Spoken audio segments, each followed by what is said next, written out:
How to mirror your phone screen to your computer without a cable. Follow these steps. On your phone, set it up as follows. Settings.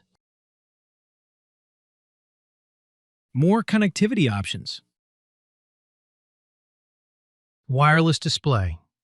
Connect to a display wirelessly. Desktop 2. This is the name of my computer. Connect.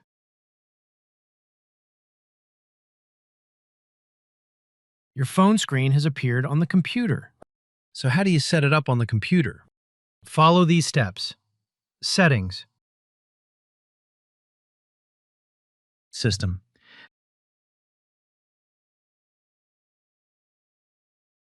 Projecting to this PC. Install the feature called Wireless Display for this PC. Optional features. View features. See available features.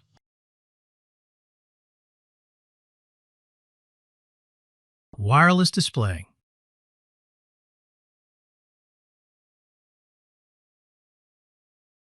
Added. Projecting to this PC. Available everywhere. First time only. Never. Launch the Wireless Display app to project to this PC. Make sure your computer supports Miracast.